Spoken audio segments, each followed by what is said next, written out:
오늘 설교의 제목은 천국 시민의 생활이라는 제목입니다.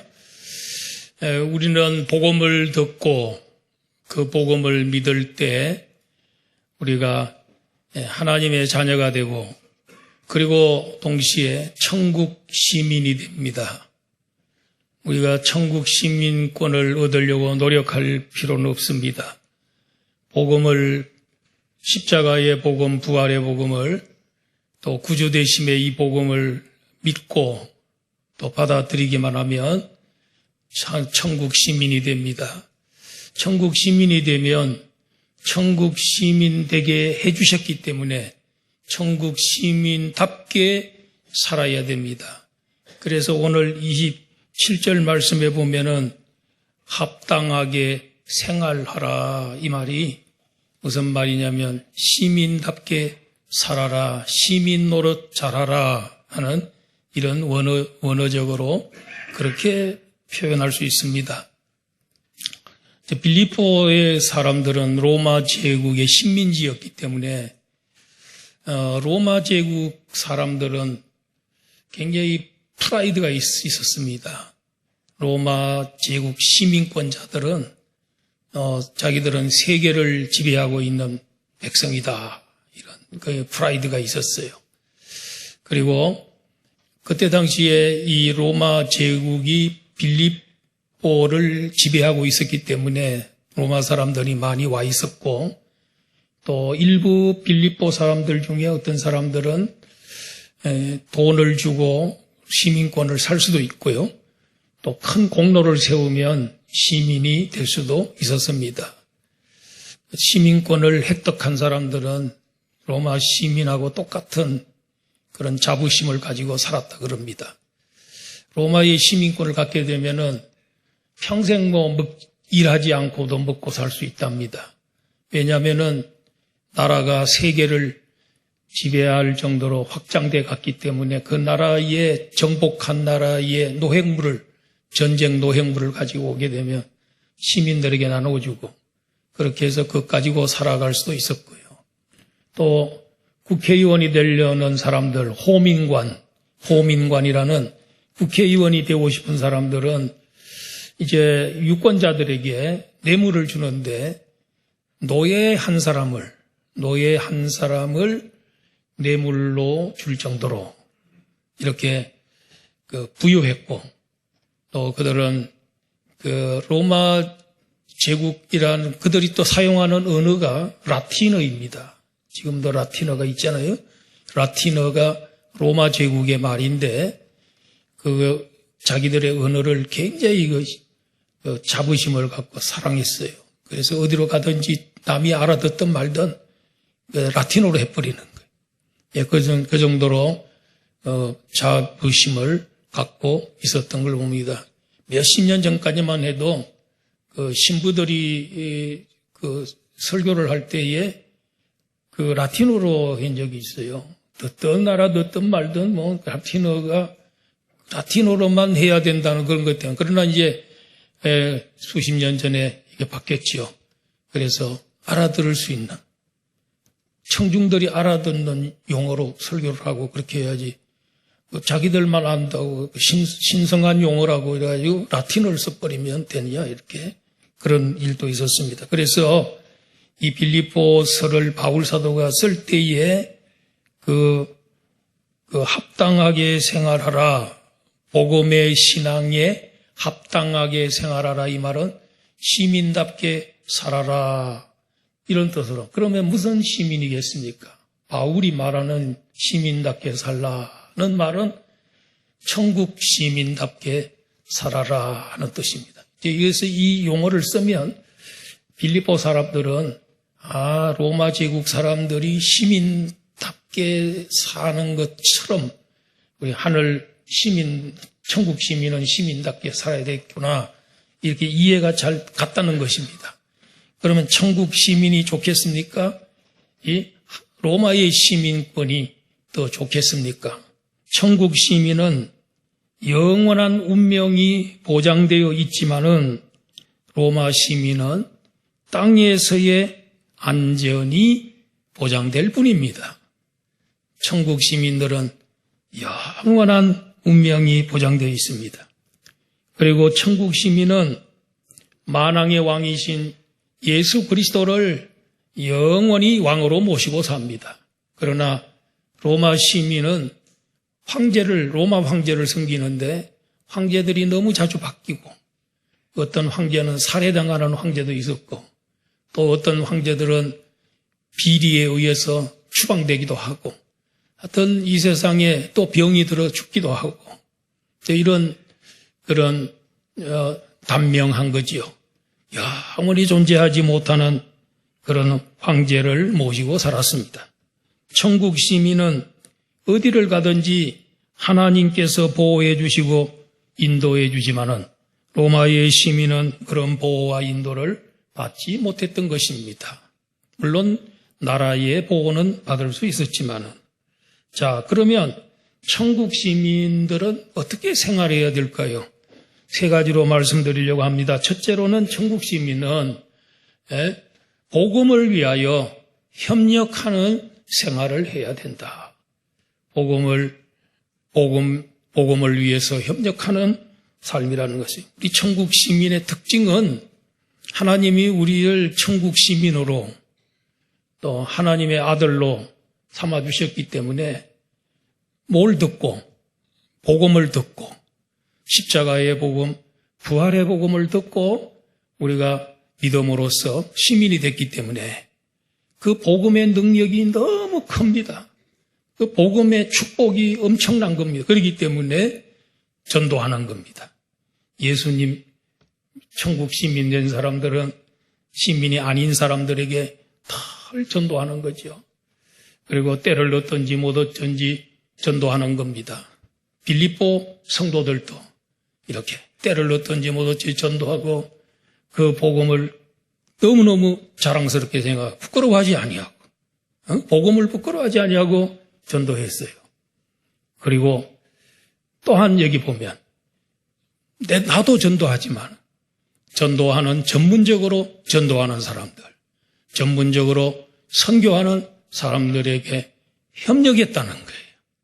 빌립보 성도들은 바울 사도가 지금 로마의 감옥에 갇혀 있는데 바울 사도를 위해서 늘 기도했습니다. 석방되도록 위해서 기도했습니다. 복음의 문이 열리도록 위해서 기도했습니다. 그리고 그들은 선교비를 모아서 바울 사도에게 보내줬습니다. 영치금을 넣어줬던 것입니다. 그런데 예수 그리스도의 이 십자가의 복음을 받아들인 사람들은 누구나 다 이렇게 복음을 귀하게 여기고 복음의 능력을 체험했고 복음이 주는 축복을 받았기 때문에 늘 전도하는 겁니다.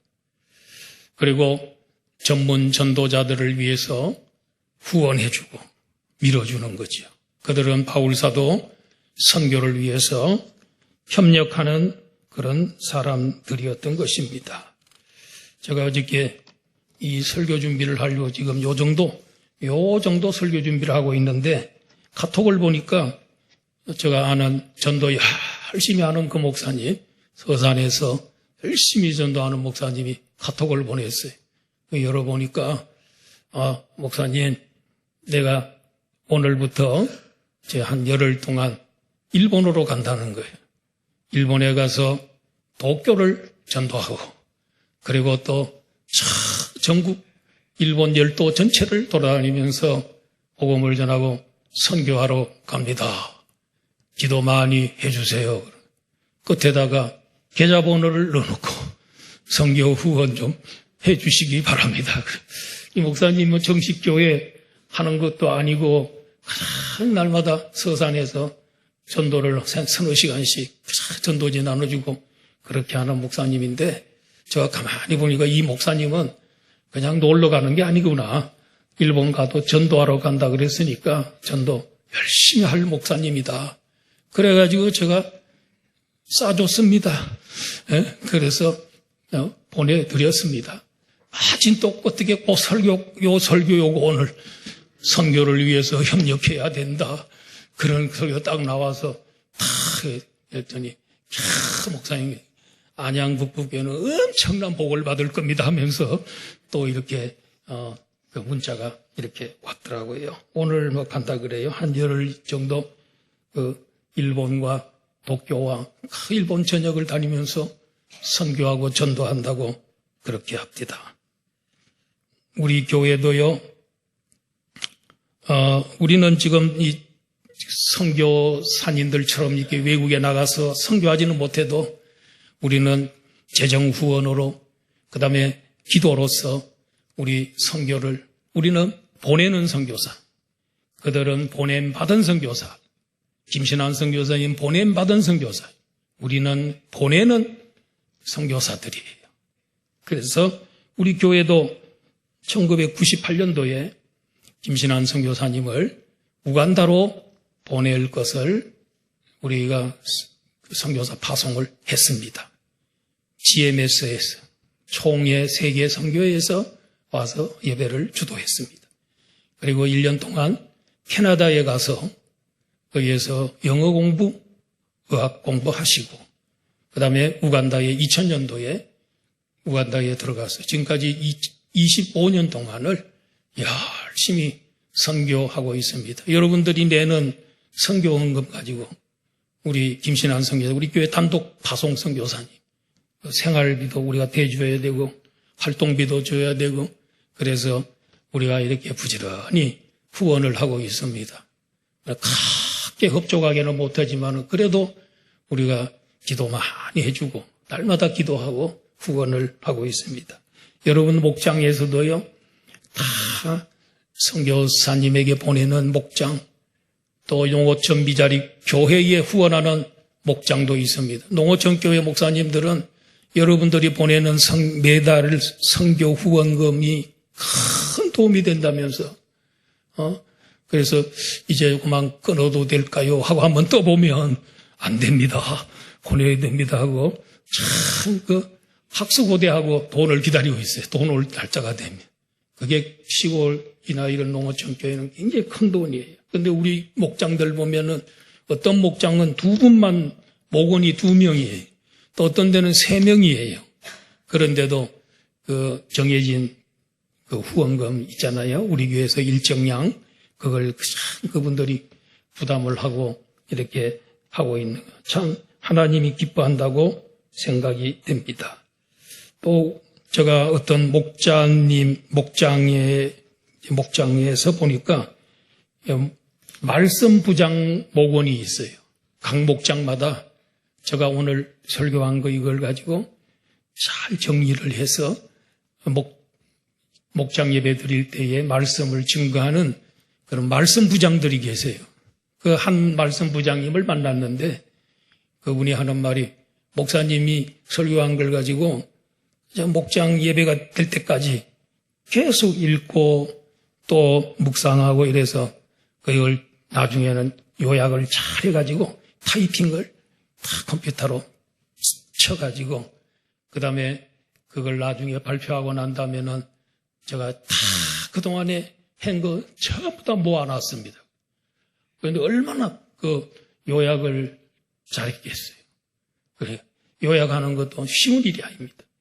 그래서 그것 가지고 책을 만들어도 되겠구나, 설교집 내도 되겠구나 하는 생각을 했습니다만은, 하여튼 그렇게. 근데 그게 뭐냐면 자기는 그걸 하면서 은혜를 받고 또 그 말씀 묵상하면서 자기 삶이 어려울 때도 있는데 그럴 때 그 말씀으로 위로를 받고 그러면서 지금까지 큰 힘을 얻고 있다면서 이야기를 하더라고요. 여러분 각 목장에서 말씀 부장 되시기를 바랍니다. 부담은 되지만은 말씀 부장이 최고 은혜를 많이 받는다는 소문이 있습니다. 그래서 어떤 목장에서는 말씀 부장이 너무너무 좋은데 혼자만 자꾸 하려고 그러니까 목장님 그렇게 하지 말고 우리는 로테이션으로 돌아가면서 그냥 몇 개월씩 하도록 해주세요 하는 그런 목장도 있대요. 그래서 이 말씀 정리를 잘 해가지고 이 말씀 정리를 하는데도 뜸을 들이고 시간을 들이고 그냥 이렇게 묵상하고 이렇게 해야 은혜가 되지 그냥 한번 해가지고는 은혜가 잘 안 됩니다. 그렇기 때문에 너무 쉽게 하면은 그렇게 은혜가 크지 않아요. 힘들게 준비하면 은혜가 넘친다는 거예요. 설교자라면 목원들이 은혜 받고 선교원금 많이 하고 선교사님 위해서 기도하게 되고 이게 다 전부 뭐와 연결되어 있습니까? 예? 복음의 신앙을 위하여 협력하는 협력하는 것이라고 생각이 되는 것입니다. 그런데 빌립보 교회를 향해서 바울 사도가 너희들은 참 선교 신앙을 위해서 협력은 잘하는데 정말 멋있는 거는 한 마음이 되고 한 뜻이 돼서 협력하니까 너무 보기 좋다. 전 교인들이 한 마음이 되고 한 뜻이 돼서 잡음이 없고 또 불협화음이 없고 다 선교하니까 너무너무 멋있다. 그게 천국 시민이다. 천국 시민은 그렇게 협력하는 거다. 이러면서 오늘 본문에서 그런 말씀을 하고 있습니다. 이렇게요, 한 마음 한 뜻이 되면 무슨 일을 해도 일사천리로 진행이 되고 잡음 소음이 없습니다. 우리 교회도 당회가 있습니다. 당회에서 중요한 것들을 다 당회에서 결의합니다. 그런데 우리 교회 당회는 물론 우리 다 당회원들이 생각이 다 다릅니다. 예? 다 주장이 다르고 생각이 다르고 그래서 뭐가 필요해? 조율이 필요해. 당회를 하면서 어떤 의견들은 그냥 처음부터 딱 일치가 되는 게 있지만 어떤 건 또 이렇게 자기 주장들이 있을 수 있으니 그걸 잘 기다려주고 조율하고 설득하고 이래가지고 딱 하나가 되잖아요. 그 다음부터는 일사천리로 진행해 나가세요. 우리 교회는 한 번도 의견이 나눠져서 일이 안 된 적은 없습니다. 그리고 잡음이 없습니다. 당회를 우리 교인들이 다 신뢰를 해주고 당회가 다 이렇게 교인들의 대표자로서 신중하게 결의하고 딱 마음이 하나가 되고 한 뜻이 돼서 진행해 나갔을 때 안 될 게 없습니다. 우리 교회가 이 건축을 할 때요, 이 건축이 우리가 이 400평인데 연건평 400평인데 그때 우리가 교인도 얼마 안 됐지만은 그때 할 때 우리가 가지고 있는 돈은 6천만 원밖에 없었어요. 가지고 있는 돈 다 탈탈 다 떨어 놓아 보니까 6천만 원도 안 돼요. 그거 가지고 이게 다 짓고 난 다음에 돈을 계산하니까 10억이 넘어요. 그럼 이게 어떻게 6천만 원, 5, 6천만 원을 1,000원을 가지고 이 어떻게 이 공사 그때 당시에 8억짜리인데 공사비가 어떻게 짓습니까? 그런데도 우리가 합시다 하고 의견을 모으고 탁 시작하니까요. 몇 년 후에 헌당도 하고 다 갚았습니다. 마음만 하나만 되면 안 될 게 없어요. 교회는 마음만 모아지면 한 마음 한 뜻이면 되면 다 되는 거예요. 그리고 그 다음에는 또 우리 교육관 삽시다 이래가지고 저 그림 빌라 10채 가운데 7채를 우리는 다 샀습니다. 오늘날 사놓으니까 얼마나 좋은지. 오늘날에는요, 이 부목사님 청빙을 할 때에 사택을 안 주면 안 와요. 다 서울에 있는 큰 교회만 가지 숫자가 얼마 안 돼요. 담임 목사 구하기보다도 부목사 구하기 더 힘들어요. 담임 목사 구하는 데는 이력서 내면 100통씩 오는데 부목사님들은 안 와요, 안 와. 그런데 우리는 광고 낼 때 사택 제공합니다 해놓으니까 그래도 가끔 가물에 콩 나듯이 그렇게 옵니다만. 그래서 사놓으니까 이렇게 부목사님들 사택, 부교역자 사택 주니까 이렇게 교역자로 온다. 지방교회들은요, 서울을 벗어난 교회들 거의 안 옵니다. 그래서 지금 야단입니다, 지금. 부교역자들이 부족해가지고 안 와요. 사역을 안 하려는 것도 있고, 없어서 못 오는 경우도 있고 그래요. 그래서 이 사택 준비하고 엘리베이터 할 때도 촥 하고 또 우리 리모델링도 이거 할 때 어떻게 한 마음이 돼서 하니까 잘 이루어졌습니다. 목사 혼자 하려고 하면은 안 되지만은 은사들이 다양한 우리 성도님들이 한 마음이 되고 한 뜻이 되니까 아름답게 이루어져요. 맛있는 우리 안양구국에는 주님 오시는 그날까지 한마음 한뜻이 되어서 뭉치고 협력하는 교회가 되기를 주의 이름으로 축원합니다. 안 될 거 없습니다, 여러분. 목장도 마찬가지고요. 각 기관에서도 딱 뭉치면 됩니다. 그러려면 어떻게? 기도 많이 하고 서로를 존중히 여기고 그렇게 힘을 합쳐야 됩니다. 두 번째로는 천국 시민들은 두려워하지 않는 것입니다. 천국 시민들은 적들로 인해서 두려워하거나 또 이렇게 후퇴하거나 도망가거나 그렇게 하면 안 돼요. 다 버텨서 어려울수록 더 뭉치고 담대하게 나가는 거, 이게 천국 시민의 삶의 특징이라는 것입니다. 그러면 빌립보 교회는 적들이 모였을까요? 그때 당시에 로마 제국이 이 기독교를 인정하지 않던 그런 시대였기 때문에 로마 제국이 크리스찬 기독교회를 핍박하고 그다음에 황제 숭배를 강요하고 말이에요. 황제 숭배만이 참 종교고 다른 종교는 될 수 있으면 믿지 않으면 좋겠다. 이게 로마 제국의 기독교를 향한 박해죠, 박해. 그게 적이고 또 한 가지는 거짓 선지자들의 거짓 철학이죠. 그리스 철학. 그런 철학자들, 이런 것에서 나온 이단들, 이런 것들이 또 교회를 위협하고 있었어요. 그 다음에 아주 무서운 센 적 중에 하나는 유대인들입니다. 세계 곳곳에 흩어져 있는 유대인들이 왜 너희들은 할례를 왜 주느냐 이러면서 기독교를 핍박을 했지요. 그럼에도 불구하고 천국 시민들은 무슨 일이든지 대적하는 자들 때문에 두려워하지 말고 담대하게 신앙생활을 하라는 거죠. 우리 교인들은 두려운 거 있으면 안 됩니다. 교인들 뭐가 우리를 두렵게 합니까?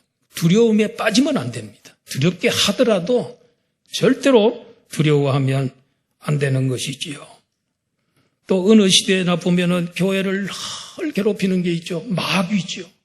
마귀가, 성경에는 마귀는 사탄이며 옛뱀이며 그는 살인자라 그랬어요. 이 마귀는 죽이기는 하는데 살리지는 못해요. 죽은 자를 살리지는 못해요. 죽이긴 하는데 살리지 못해요. 그게 마귀의 특징이에요. 바다에서 올라온 짐승, 악한 국가 권세, 정사 이런 것들이 기독교를 괴롭히고 있어요. 땅에서 올라온 짐승은 거짓 선지자, 이단이죠. 사탄. 오늘날에도 이 용과 바다에서 올라온 짐승, 이 믿지 않는 국가 이런 것들이죠. 그 다음에 거짓 선지자, 이단들이 우리 교회를 늘 괴롭히고 대적해오고 있습니다. 그 거짓 선지자 중에 이 세상에 나타난 막강한 거짓 선지자들 중에 하나가 진화론입니다. 다윈의 진화론, 이게 얼마나 파워가 있냐면 오늘날까지도 지금 이 1800년도에 만든 이론인데 지금까지도 그 모든 게 전부 진화론으로 돌아가고 있잖아요. 그 정도로 파워가 있습니다. 우리를 대적하고 있습니다. 우리는 창조론인 진화론 막강합니다. 그 다음에는 유물론 사상이 있죠. 거짓 사상 중에 유물론이 나와요. 유물론은 칼막스의 유물론 사상이다. 이 세상에는 오직 물질뿐이다. 이게. 정신, 영적 세계 인정하지 않습니다. 영적, 종교 세계 인정하지 않아요. 이 세상은 오직 물질뿐이다. 이게. 그래서 모두를 평등하게 잘 살고, 골고루 잘 살고, 부자도 없고, 가난한 자도 없고, 모두가 똑같이 잘 사는 이런 칼막스의 이 평등사상, 유물론, 오직 물질뿐이다. 유물론이라 말은 오직 유자, 물질만, 오직 물질만 이 세상에 있다. 이게. 그러니 종교를 인정하지 않지요. 얼마나 무서운 사상입니까? 거기에서 공산주의가 나오고 사회주의가 나오고 그런 거죠. 그 다음에 여러 가지가 있습니다. 그 중에 또 독일에서 나타났던 그 이상한 사람 하나가 나타났다. 히틀러. 그래서 히틀러가 제2차 세계대전을 일으켰습니다. 히틀러의 특징은 말을 잘한다. 연설을 너무너무 잘한다. 막 독일 국민들이 히틀러의 연설에 다 빠져버렸어요. 교회들도 70%가 히틀러를 지지했어요. 이 히틀러 지지파를 뭐라 그러냐면은 독일의 그 나치 제국교회 70%가 제국. 그 나라는 루트교로 다 전 국민이 루트교인데 70%가 따라가게 됐어요. 그래서 세계대전 나치 동조하고 협조하고 그렇게 했고요. 30%는 고백교회라고 반나치주의자. 그 중에 대표적인 인물이 본헤퍼 목사님이세요. 본헤퍼 목사님은 그들을 보고 미친 개 같아. 히틀러를 보고 미친 개다. 이렇게. 그래서 결국은 히틀러가 세계대전을 일으키고 유태인들 600만 명 죽이고 그리고 폴란드나 뭐 이런 유럽을 점령하고 그래서 수천만 명을 죽였잖아요. 나중에 끝에 가서 자기는 이제 점점 이 미국과 영국 이런 연합군이 프랑스군이 막 밀려 들어오고 이러니까 자기는 지하 벙커에서 자기 아내와 함께 자살을 했죠. 그래서 자살로 끝났어요. 세계 정복의 꿈의 자살로 끝나고 말았어요. 그래서 저들은 한창 나치를 따라갈 때에 정치적 메시아라고 그랬어요. 메시아라고 교회에서 저 사람은 메시아다. 정치적인 메시아라고 추앙을 하고 따라갔는데 나중에 보니까 패망도 해버리고 사람만 수천만 명 죽이고 비참한 꼴이 되고 자기는 자살로 끝나고 해프닝으로 끝나고 말았지요. 그 영향력이 아직도 있지 않습니까? 그래서 이런 그 사상 이런 것들이 우리가 잘 파악을 하고 그러기 위해서 우리는 굳게 말씀 위에 굳게 서서 말씀으로 우리가 나가야죠. 우리는 항상 이렇게 중심에 서야 됩니다. 말씀 중심으로 서야 될 줄로 믿습니다. 천국 시민들은 이런 공격해오고 적들이 올 때에 두려워하지 말고 보니까 목사님처럼 담대하게 이렇게 싸워야 되는 것이죠. 영적 싸움을 하는 것이십니다.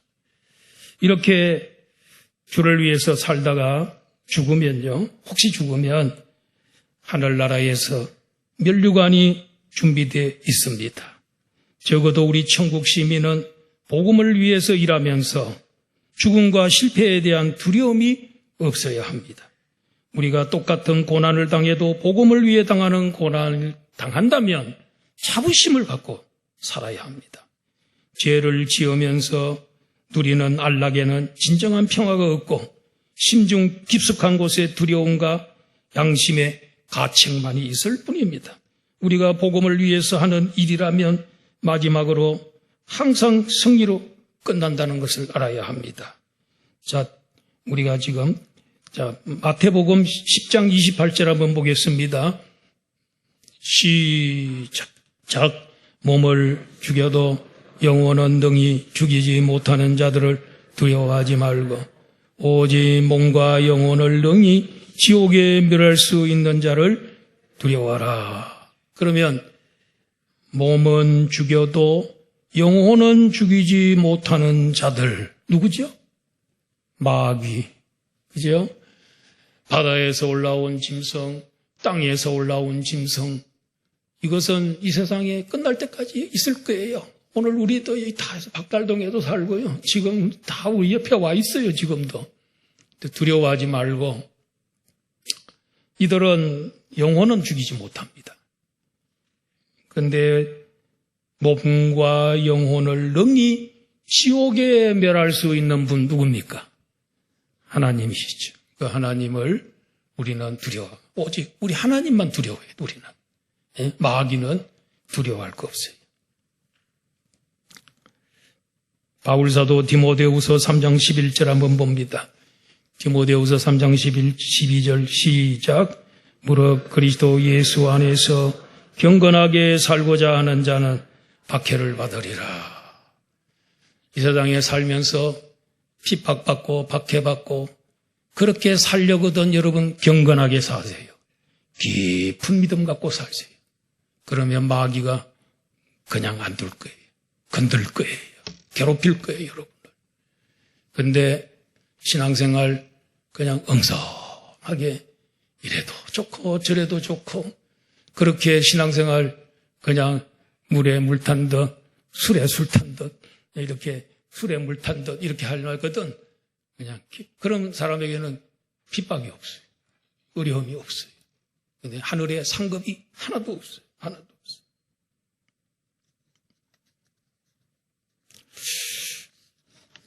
여러분 신앙 때문에 괴로움을 당하고 핍박당하는 분이 있다면 그것 때문에 너무 두려워하지 말고 속상해하지 마시고 실망하지 마십시오.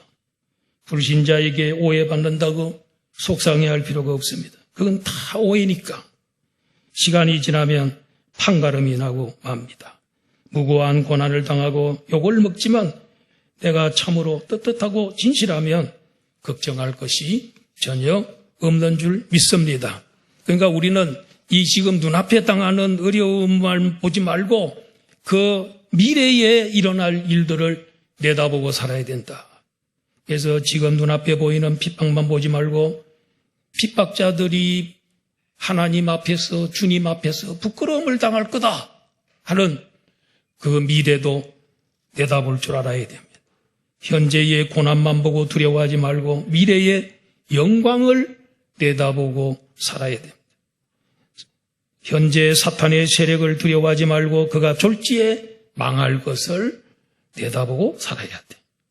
죄악과 향락과 부패의 현실만 보지 말고 주님이 곧 재림하신다는 것을 내다보고 살아야 된다는 것입니다. 천국 시민의 생활은 두려워하지 아니하고 사는 삶. 천국 시민의 특징입니다. 천국 시민은 두려움이 없습니다. 셋째, 천국 시민의 생활은 고난을 각오하는 삶입니다. 고난을 각오하는 것입니다. 여러분 우리 29절 30절 한번 같이 한번 읽어보겠습니다. 자, 29절 시작. 그리스도를 위하여 너에게 은혜를 주신 것은 다만 그를 믿을 뿐 아니라 또한 그를 위하여 고난도 받게 하려. 여기까지만 보겠습니다. 여기 보면 우리 하나님께서 우리에게 은혜를 주셨는데 두 가지 은혜를 주셨다. 한 가지는 그를 믿을 뿐 아니라 또한 그를 위하여 고난도 받게 하려 하심이라. 여기 보니 하나님 믿는 게 큰 은혜다는 거죠. 하나님의 은혜 주신 우리 예수님을 믿게 하는 거예요. 그래서 여러분 믿어지고 지금 믿고 있습니다. 이게 놀라운 은혜라는 거예요. 또 한 가지 은혜는 무슨 은혜냐면 주를 위해서 고난받는 것도 은혜라는 거예요. 고난받는 게 특권이라는 하나님이 주신 특권이 하나님이 여러분에게 주신 특혜가 있단 말이에요. 그게 주를 위해서 고난당하는 거라는 거예요. 죄 짓고 고난당하는 거 아니에요. 우리 주를 위해 살다가 욕먹고 오해받고 그리고 매맞고 그렇게 하더라도 그게 은혜라는 거예요. 그게. 왜? 상이 크기 때문에. 엄청난 상이 그들에게 주어진 예수님의 제자들도 보세요. 오순절에 성령 받고 예루살렘에 전도해가지고 막 하루에 3,000명이 돌아오고 2,000명이 돌아오고 예루살렘이 발칵 뒤집혀자 유대인들이 대제사장 유대인 70인 공회가 야단나서 그 사도들을 체포해 사도들을 연행해서 왔어요. 공회 앞에 세워놓고 이것저것 물어봅니다. 그리고 갈 때 뭐라 그럽니까? 예수의 이름으로 다시는 얘기하지 말고 부활도 얘기하지 말고 십자가 얘기하지 말고 부활 얘기 특별히 하지 말고 그 경고를 딱 하네. 사도들이 사도행전 5장 41절 그 공회를 나가면서 사도들이 뭐라 그랬습니까? 사도들은 그 이름을 위하여 능욕받는 일에 합당한 자로 여기심을 기뻐하면서 공회 앞을 떠나니라. 누구 이름을 위해서요? 예수님 이름을 위해서 능욕받고 매맞고 그러는 걸 합당하다. 내가 사도가 됐으면 내가 은혜를 받고 제자가 됐는데 사도가 됐는데 예수님 위해서 능욕받는 거 당연하지, 합당하지. 그러면서 기뻐하면서 공회 앞에 눈 하나 깜짝하지 않고 공회 앞을 나갔어요. 다음에 또 붙잡혀 왔어요. 그래도 눈 하나 깜짝 안 해요. 이게 우리 성도의 고난을 각오하는 삶이 우리 성도의 삶인 줄로 믿습니다. 성도들은 고난당할 때 누구처럼 고난을 이겨야 되냐면 바울처럼 30절에 나와요. 30절 한번 띄워주세요. 30절에 바울을 본받아야 돼. 다 30절 다 같이 시작. 너희에게도 그와 같은 싸움이 있으니 너희가 내 안에서 본바요 이제도 내 안에서 듣는 바니라. 내가 그런 고난을 지금 당하고 있는데 너희가 내 안에서 본바. 내가 감옥에 있는 이런 모습들을 내가 다 보고 있지 않냐? 그리고 내 고난당하는 거 다 듣고 있지 않냐? 보고 들은 거 나처럼 그렇게 고난을 이겨라. 그렇게 본을 삼으라 나를. 물론 바울사도가 완벽한 건 아니지만은 그래도 바울사도 본받았습니다. 도움이 됩니다. 그래서 내게서 듣고 본 거 그대로 하면 좋겠다. 자, 골로새서 1장 24절 봅니다. 시작. 나는 이제 너희를 위하여 받는 괴로움을 기뻐. 잠깐요. 너희를 위하여 골로새 교인 너희들을 위해서 내가 고난받고 괴로움을 기뻐하게 생각한다. 그리스도의 남은 고난을 그의 몸된 교회를 위하여 내 육체에 채우노라. 예수님이 이 땅 위에 남겨놓은 예수님의 몸이 있어요. 교회입니다. 예수님이 남겨놓은 유일한 몸, 교회입니다. 교회에 위해서 그리스도의 몸이 교회인데 주를 위해서 고난당하는 것, 바로 교회 위해서 고난당하면 주를 위해서 고난당하는 그 육체를 내 육체에 채우노라. 바울사도가 교회를 위해서 복음 전하고 교회 세우러 다니고 선교하다가 굶기도 많이 하고 매도 수백 대 맞고 퇴장으로 그것도 우리 옛날에 고을원인 앞에서 엎드려 붙이게 해가지고 막 퇴장으로 큰 채찍으로 치잖아요. 그런데 그 수백 대 매를 맞고 굶주리고 파선의 위험을 당하고 그런 그 바울사도 자기 몸에 흔적이 있다는 거예요. 뭔지는 잘 모르지만은 주를 위해서 고난당하다가 내 몸에 상처가 있다는 거예요. 그 상처는 그리스도를 위한 상처요. 영광의 상처지요. 권투 선수들이 귀가 찢어지고 코가 삐뚤어지고 그래서 세계 챔피언이 됐습니다. 영광의 챔피언이 영광의 상처지요. 그거 없이 유도 선수, 레슬링 선수가 귀 찌그러지지 않은 사람 봤어요? 다 귀가 째지고 찌그러지고 그러는 세계 챔피언이 그래서 되는 거죠. 예수의 흔적을 내 몸에 지니고 있다. 우리도 또 그렇게 하면 좋겠어요. 다윗이 이스라엘의 왕이 됐습니다. 왕이 되고 처음에 주변에 있는 국가들과 수많은 전쟁을 치러서 그들을 다 제압을 했어요. 그래서 어느 날 다 이기고 난 다음에 이제 그 군대 군사 서열을 매깁니다. 군 총사령관, 그 다음에는 부대장, 뭐 이렇게 쭉 매기는데 보니까 누구를 세우냐면은 사람 많이 죽인 사람. 전쟁터에 나가가지고 정과를 가장 많이 올린 사람, 수백 명을 죽인 사람이 총사령관이야. 요압 같은 이런 사람 세우는 거예요. 그거는 전쟁은 하나님이 허락해서 한 전쟁이고 또 우리 하나님 원하시는 성전이고 홀리워이고 그렇기 때문에 사람 영과를 많이 올린 사람들 순서에 따라서 그 업적에 따라서 그 자기 총사령관으로 탁 세우더라고요. 그런데 한 번은 다윗이 전쟁하러 나갔다가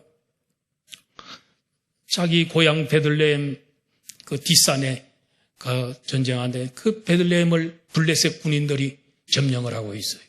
그 딱 보니까 자기 어린 시절에 그 베들레헴 성문 앞 옆에 우물이 있었는데 그 우물 먹고 자란 거야. 그 물을 보는 순간에 저 물을 좀 먹고 싶다 하는 생각이 들었어요.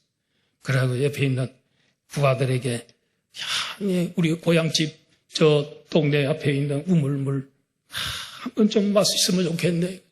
그런데 블레셋 군인들이 지금 점령하고 있단 말이야.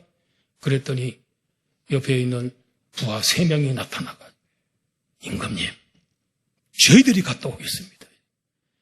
그래서 이 3사람이 그 베들레헴으로 가요.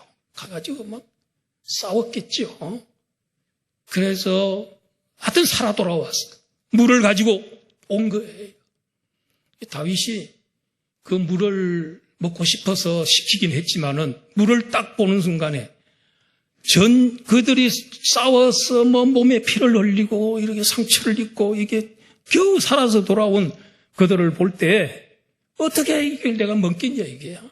그래가지고 이것은 물이 아니고 저들의 피다. 근데 저들의 피를 어떻게 내가 마시겠냐 이래가지고 그걸 하나님께 부어드리고 그 하나님께 드리고 그들 칭찬해주고 미안하다고. 내가 그 물 먹으려고 너희들 목숨이 왔다 갔다 했는데 미안하다고. 그리고 나중에 이들을요 큰 높여줘요. 큰 그들을 큰 일꾼으로 삼아줘요. 그들을 사령관들로 쫙 삼아줘요. 예수님도 마태 25장에 보니까 달란트 비유를 하면서 마지막에 결산할 때 5달란트 남겨온 종을 제일 먼저 칭찬해줘. 잘했다. 충성된 종이다. 내 주인의 즐거움에 참여하라 그래. 두 개를 남긴 종들 그다음 마지막에는 1달란트 받은 종은 수건에 꽁꽁 쌌다가 땅에 묻어놨다가 가지고 온 종, 이 악하고 게으른 종, 이 자를 저 바깥 어두운 데 내어 쫓아서 슬피 울며 이를 갈게 해라. 이렇게 주인이 얘기를 합니다. 이것도 보면 충성도에 따라서 5개 남기고 열심히 장사해 2달란트 남기고 게으른 종 이렇게 순서적으로 이렇게 하는 걸 우리도 이 땅 위에 살면서 주를 위해서 고난당하고 어려움 당하고 이랬는데 천국 가시면 여러분 주님이 다 갚아주고 하나도 어김이 없이 다 계산해주고 축복해 줄 때 꼭 우리 한 것만 복을 주시는 게 아니고 거기에다가 덤으로 엄청난 그런 복을 주시는 줄로 믿습니다. 자, 그래서 마태복음 5장 11절 12절 읽고 우리 마치도록 하겠습니다. 마태복음 5장 11절 12절 시작. 나로 말미암아 너희를 욕하고 박해하고 거짓으로 너희를 거스려 모든 악한 말을 할 때에는 너희에게 복이 있나니 기뻐하고 즐거워하라. 하늘에서 너희의 상이 큼이라. 너희 전에 있던 선지자들도 이같이 박해하였느니라. 예수님이 마태복음 산상보훈 설교하시면서 나 때문에 너희가 욕먹고 박해받고 거짓으로 너희를 거스려 모든 악한 말을 들을 때에는 그때 어떻게 하라 그랬어요? 너희에게 복이 있으니 뭐하고? 기뻐하고 즐거워해라. 기뻐하고 나를 위해서 당하는 거라면 기뻐하고 즐거워해라. 상이 크다. 하늘에서 너희의 상이 크기 때문에 그렇다. 구약에 있는 선지자 중에 욕 안 먹고 핍박 안 당한 선지자 누가 있냐 이게요. 이사야는 톱에 켜여서 죽였어. 예레미야는 돌에 맞아서 죽었어요. 전설에 의하면 이사야는 톱에 켜여서 죽였어요. 그런데 구약시대 선지자들도 다 그렇게 어려움을 겪었다. 너희들 나 위에서 고난당하고 욕먹고 하는 거 하나도 서러워하지 말고 기뻐하고 즐거워하고 너희의 상이 엄청나게 크기 때문이다. 오늘 결론을 맺습니다. 여러분, 천국 시민은 어떻게 살아야 됩니까? 우리 무슨 설교 들었죠? 첫째가 뭐죠? 여기 나오네. 복음을 위하여 협력하는 것. 두 번째는 두려워하지 않고 사는 것. 천국 시민은 담대한 것. 그 다음에 천국 시민은 고난을 각오해. 주를 위한 고난입니다. 그를 위한 고난을 각오하는 게 천국 시민. 여러분 다 천국 시민입니다. 우리 이렇게 살아서 우리 하나님 앞에 상급받고 영광 돌리는 성도 멋진 이 천국 시민들이 되기를 주의 이름으로 축원합니다.